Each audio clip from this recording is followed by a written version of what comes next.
Bismillahirrahmanirrahim. Assalamualaikum warahmatullahi wabarakatuh. Tadi sudah Ibu kasihkan ya satu soal untuk di buku paket nomor 11. Itu yang dicari adalah percepatan dan kecepatan. Bidangnya licin. Nah, kita untuk menyelesaikan soal nomor 11 tersebut, Ibu berikan contoh cara menyelesaikan soalnya di soal yang berbeda namun konsepnya sama. Perhatikan dengan baik. Soalnya tadi ada gambar seperti ini. Ada benda, kemudian ditaruhkan di bidang miring.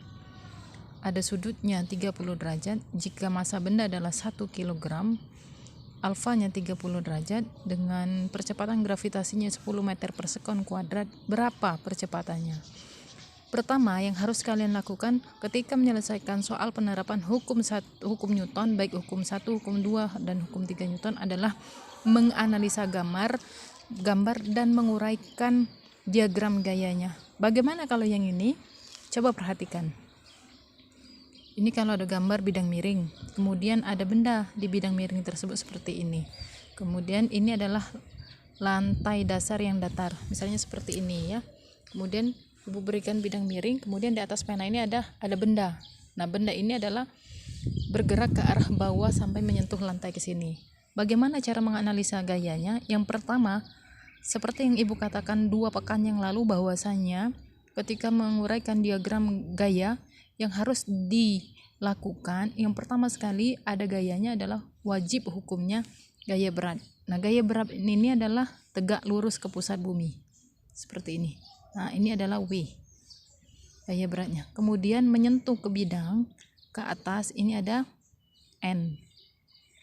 Oleh karena di sini ada sudut 30 derajat, maka W terhadap bidang miring ini bentuknya segitiga atau bidang miring terdapat sudut.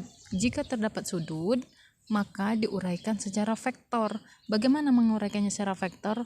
Ini ke sini terhadap sumbu Y namanya WY, ke sini terhadap sumbu X namanya WX. Oke, kalau Ibu buka, ini sudutnya ke sini, Nak. Sudah. Kalau Ibu buka, kita crop ke sini, kita pindahkan ke sini.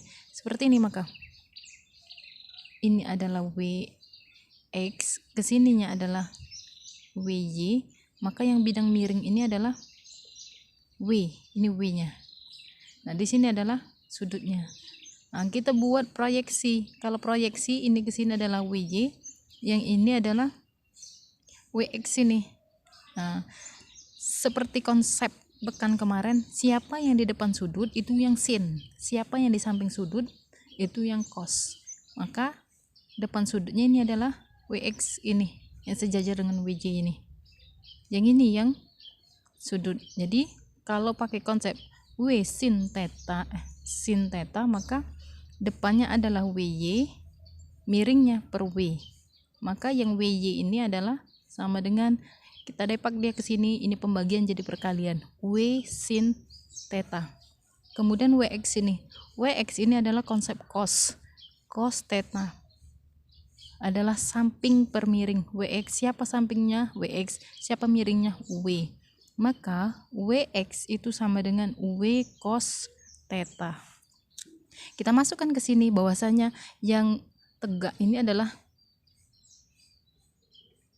yang ke sini ya. Yang bidang miring ini, yang ini adalah W yang ini. Oke, maaf Ibu salah. Ini WY ya. Ini WX. Maka ini yang sin depannya ini adalah WX, ini WX. Yang ini adalah WY, ini adalah WY. Maka yang W ke arah sumbu Y ini adalah W cos theta. Yang ke arah sumbu X ini adalah W sin theta. Hanya ini Bu penguraiannya? Iya, betul, hanya ini penguraiannya. Kemudian kalau kita perkecil lagi skopnya, diagram gaya ini akan membentuk berdasarkan arah sumbu ke Artesius. Ini sumbu Y, yang ini sumbu X. Maka kalau dia bilang pada bidang kasar, ke sini ada FK atau gaya kinetis atau gaya statis. Jika dia ngomongkan pada soalnya ini adalah bidang licin, maka tidak ada gaya gesekan, hanya seperti ini saja. Oke, kesininya adalah W sin theta. Ke bawahnya yang ini ada W cos theta. Bu, kemana arah percepatannya? Arah percepatannya otomatis kalau misalnya ini adalah gaya, ini adalah bidang miring, kemudian di atas ini ada benda, kita lepas bendanya otomatis ke bawah sini. Nah, ini arah A. Ingat, arah A ini sangat berpengaruh terhadap penentuan tanda atau lambang gaya yang akan kita analisis. Setelah ini apa, Bu? Setelah ini kita masuk ke hukum berapakah yang dipakai? Hukum yang dipakai adalah hukum 2 Newton. Kenapa? Karena dia sudah bergerak, ada A-nya. Kalau dia tidak bergerak, tidak ada A-nya, maka yang dipakai adalah hukum 1 Newton. Ingat, itu kuncinya. Oke, langkah selanjutnya, karena yang ditanyakan hanya A, maka gaya-gaya yang dianalisa nanti adalah gaya-gaya yang sesuai dengan arah A. Oke, ini arah sumbu X, yang ini arah sumbu Y. Ke arah sumbu Y ini ada N. Nah, yang ini tidak kita analisa. Kenapa? Karena tidak ditanyakan N-nya. Cukup ini mubazir. Kita cukup mencari nilai A-nya saja. Yang mana? Berarti analisanya pada sumbu X saja. Sigma X, sigma F pada X, sumbu X sama dengan M kali A. Ingat hukum 2 Newton. Sigma F ini hanya ada W sin theta yang bekerja. Ini searah. Kalau searah berarti positif. W sin theta sama dengan M kali A. Sudah selesai. Kalau sudah sampai sini, 75% kalian akan benar menyelesaikan soalnya. W ini kita buka. Kemarin apa W? M kali G sin theta sama dengan M kali A. Oke, kita pindah ke sini ya. M-nya 1. Kita pindah sini. M-nya 1. G-nya 10. Kemudian sin theta-nya sin 30 derajat. M-nya 1 dikali A. Nah, kalau dia sejajar seperti ini, maka dia akan bernilai 1. 1 dibagi 1. 1. Dalam matematika nilai 1 tidak perlu ditulis. Oke, 10. Buka sinnya. Sin 30 berapa? Setengah nilainya. Maka A. Cukup. Berarti 10 dibagi 2. A sama dengan 5 meter per sekon kuadrat. Lihat pilihannya tadi apa.